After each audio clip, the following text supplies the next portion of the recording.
Hi folks, Doc Jake from Sioux Nation Ag Center here.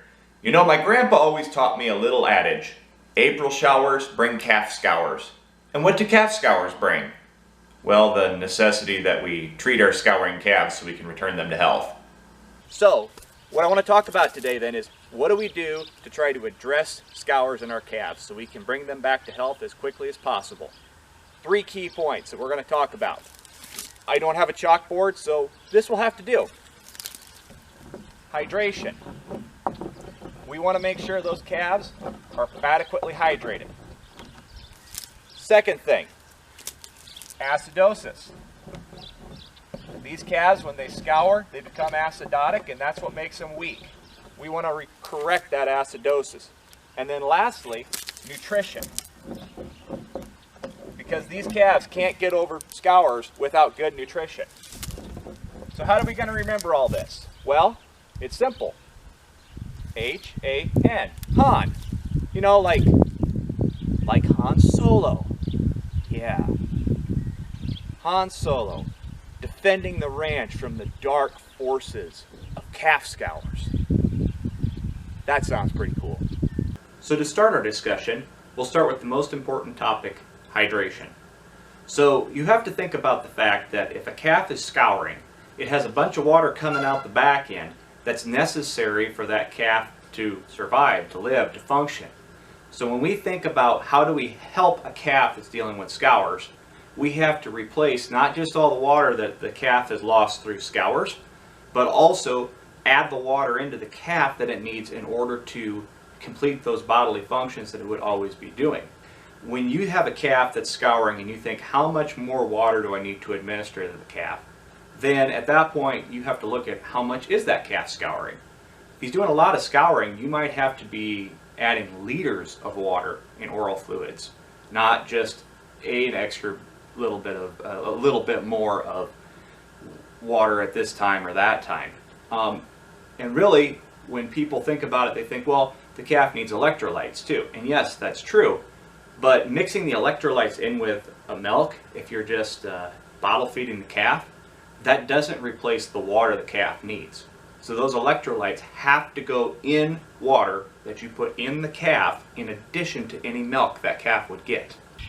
So while we're talking about electrolytes, let's talk about the second point in calf scours, which is acidosis. Acidosis occurs because the scours cause the calf to lose a lot of ions, which then decreases the pH of the calf's body. That's what makes the calf so weak and sluggish. So if you have a calf that looks weak and sluggish while it's scouring, we can't just correct the amount of water the calf has in its system. We also have to correct the acidosis. In order to make the calf less acidic, we need to make the blood more alkaline. Now, how do you know if your electrolyte is going to help with that? I've got a couple of different options here that I will use that both have things that help with that. This is DiaQ, this is Replenish. Powder, liquid, but looking on the back of the label, there's things on here that are really going to help with that. The DiaQ here, I've got sodium bicarbonate, baking soda. That is going to buffer that calf so we can help with this acidosis. The other thing you're going to see is acetate. Sodium acetate, it's on both the Replenish and the DiaQ label. The idea with that is that is what buffers this calf's system in order to correct the acidosis. Now our third point that we'll want to talk about is nutrition. So the calf's immune system needs energy to get through the scour situation. Energy, milk, obviously. Although this is cream, but you know, it comes from the same place. So energy is required for the immune system to function. Just like a car needs gas, the immune system needs energy. So the big thing that you have to think about here is the old adage about, well, hold milk back for a couple days if the calf is scouring. You don't want to do that. Yes, there may be a slightly osmotic defect from the milk that might pull a little water out of the calf, but that really doesn't mean that the calf is going to be better off that way. Actually, they'll be worse because the energy in that milk is what the calf needs more than anything else. So you may be thinking about all this information and have some other questions about what you should do with calves when they have scours. Hey Doc, should I give it a shot or something? That's a great question, generic rancher Ron. To answer that question, I would say it depends.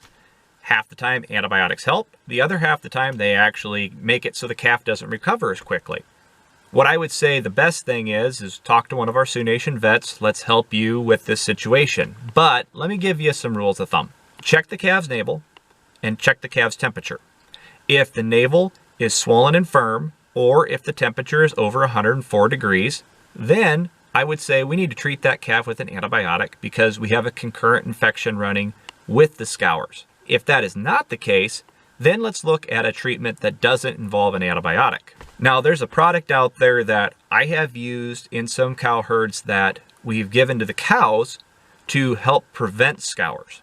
And the product's called Selmanax. We mix it in with the mineral, and we've seen some really nice results, and the company that makes it, Arm & Hammer, has some really nice data out there on it. One thing I've even been trying is actually one of my fellow colleagues at Sioux Nation, Dr. Harding, told me about this, putting Selmanax, just a dose for a calf, in a little bolus capsule like that. And in these cases where an antibiotic is not indicated, using this instead. Selmanax is a refined type of yeast, a specific type of yeast. And what it does is it binds to different pathogens in the gut so those pathogens can't reproduce. So that's an option to consider, but there would be some other options out there. Like I said, just the big things to remember are check the navel, check the temp. If you have a infected navel or if you have a hot temp, we need an antibiotic. One word of caution. If you're going to use the thermometer to check the calf's temp, make sure the thermometer you use for the calf is not the same one that you put in your mouth. Oh, which one was mine? So folks, if you have any questions about what products you can use for calves with scours or what treatment techniques work the best for different types of scours, feel free to reach out to one of us at Sioux Nation Ag Center. Our goal is to help you treat those calves so they can return to health faster, so they'll grow well and feed your bottom line.